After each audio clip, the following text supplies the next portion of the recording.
All right, so we're back for another deep dive, and today we're going to be looking into, well, Unique traditions yeah, traditions. around the world. Yeah, unique traditions around the world. And I guess just as a quick overview, we're looking at a whole collection of different customs, some familiar, some I guarantee you've never heard of before. That's right. And we're going to try to understand why people do these things, what's the meaning behind them, and what they might tell us about human nature Exactly. in general. Yeah.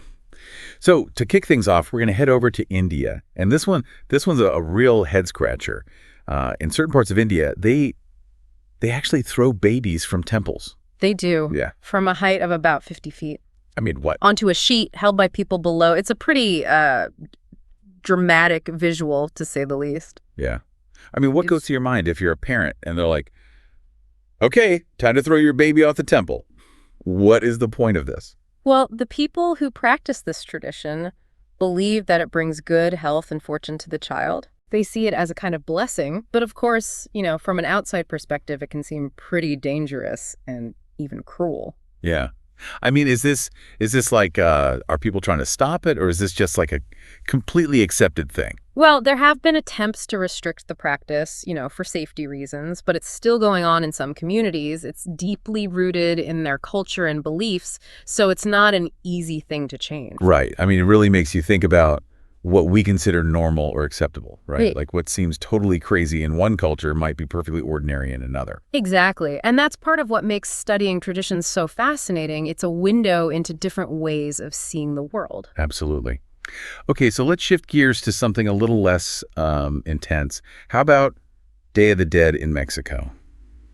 Dia de Muertos. Yes, Dia de Muertos. This is a tradition that I think a lot of people have at least heard of, but maybe don't fully understand. What is it all about?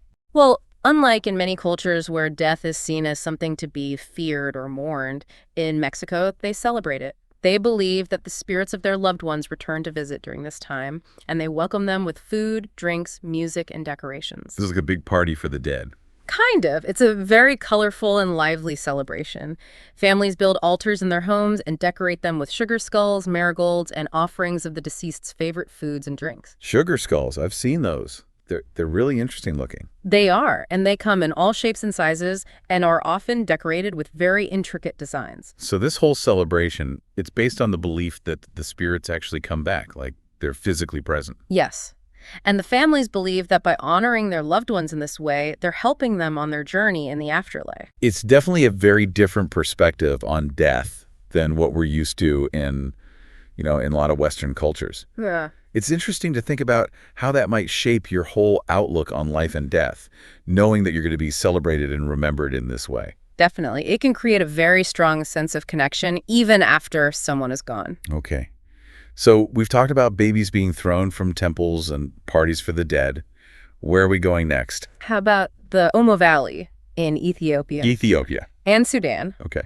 where we'll find the practice of lip plating. Lip plating. Hmm. Not familiar with that one. What is that? It's a body modification practice where they pierce the lower lip and gradually stretch it using larger and larger plates. Plates. Like dinner plates. Well, not quite dinner plates. They start small and gradually increase the size over time. So how big do they get? They can get pretty large, several inches in diameter. Wow. And who does this? Is this a men thing, a women thing? It's primarily a women's practice, and it's seen as a mark of beauty and social status within certain tribes, like the Mercy and Suri. So the bigger the plate, the more beautiful you are. In a way, yes. It's a very different beauty standard than what we're used to in, say, Western cultures, but within their culture, it's considered highly attractive. I mean, does it hurt? I can't even imagine. I'm sure it's not a comfortable process, but they see it as a rite of passage, a symbol of their strength and resilience. I mean, it's fascinating how different cultures can have such different ideas about what's considered beautiful, right? Like what one culture finds attractive, another might find repulsive. Absolutely. And that speaks to the power of culture and how it shapes our perceptions of the world around us. Okay, so we've had some pretty heavy traditions so far. Let's go somewhere a little more lighthearted. What about the Monkey Buffet Festival in Thailand? Oh, yes, that's a fun one. Yeah. Tell us about this Monkey Buffet Festival. Well, as the name suggests, it's a giant buffet for monkeys. Literally. Literally. Every year in the town of Lopburi, they lay out tables overflowing with food, fruits, vegetables, cakes, even soda, all for the local macaque monkeys to enjoy. So why do they do this? Is this like a religious thing or just a fun tradition? It's a bit of both. Monkeys are highly revered in this region. They're believed to be descendants of a mythical monkey king and are seen as guardians of the town. So the festival is a way to honor them, to show gratitude, and perhaps ensure good luck for the coming year. So they're basically keeping the monkeys happy so they don't, wreak havoc on the town. Oh, there's definitely an element of that, but it's also about coexisting with nature and acknowledging the role that these animals play in their lives. I mean, it's a pretty unique way to do it. Imagine Thanksgiving dinner, but with monkeys. All right, so we've only got a few minutes left, but I want to quickly touch on a few more traditions from around the world. Sounds good. First up, Famadihana in Madagascar, also known as the turning of the bones. This is a ritual where families exhume the bodies of their ancestors, rewrap them in fresh shrouds, and then they dance with them. Yes. It's a way for them to celebrate life, to reconnect with their loved ones who have passed on, and to show them that they're still remembered. It's definitely a very different way of dealing with death than what we're used to, but it's a powerful reminder that our relationship with death and the afterlife can vary widely across cultures. Okay, next up, we have burning effigies, which is something that's practiced in many cultures around the world. That's right. From Guy Fawkes Day in England to the burning of Old Man Winter in some parts of Europe, people have been burning effigies for centuries. It's a symbolic act of destroying something negative or unwanted. Yeah, it's like a way of letting go of the past, of purging bad energy. All right, on to something a little more tasty.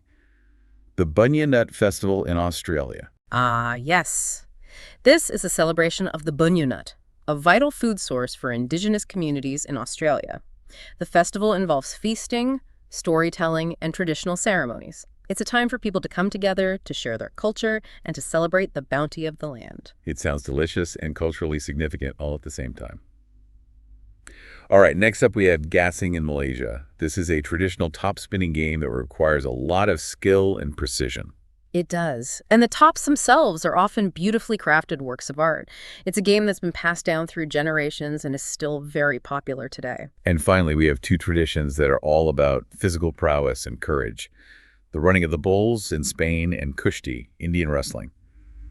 The running of the bulls, I think most people have seen images of this. It's pretty crazy. It is. It's a very risky event, but it's also deeply rooted in Spanish culture and tradition.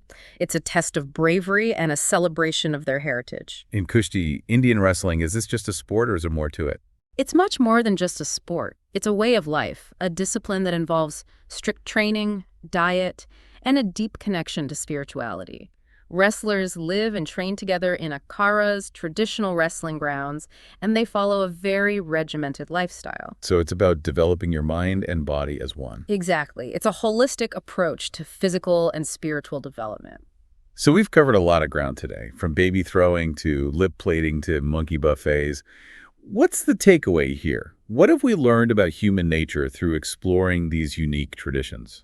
Well, I think the biggest takeaway is the sheer diversity of human culture, the way we celebrate, the way we mourn, the way we interact with nature, the way we express ourselves. It's all so different from culture to culture. Yet despite all these differences, there's also a common thread that runs through all of these traditions. Yes, a desire for connection, a need for ritual, a search for meaning, a way to make sense of the world around us. I think that's a really beautiful way to put it.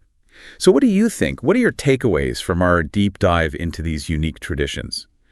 Do they challenge your assumptions? Do they make you want to explore the world and learn more about different cultures? That's something to think about. Absolutely. And remember, this is just a small sampling of the incredible diversity of human traditions that exist out there. So keep exploring, keep learning, and keep an open mind. Well said. Thanks for joining me on this deep dive. Until next time. See you then. All right. Bye. Take care.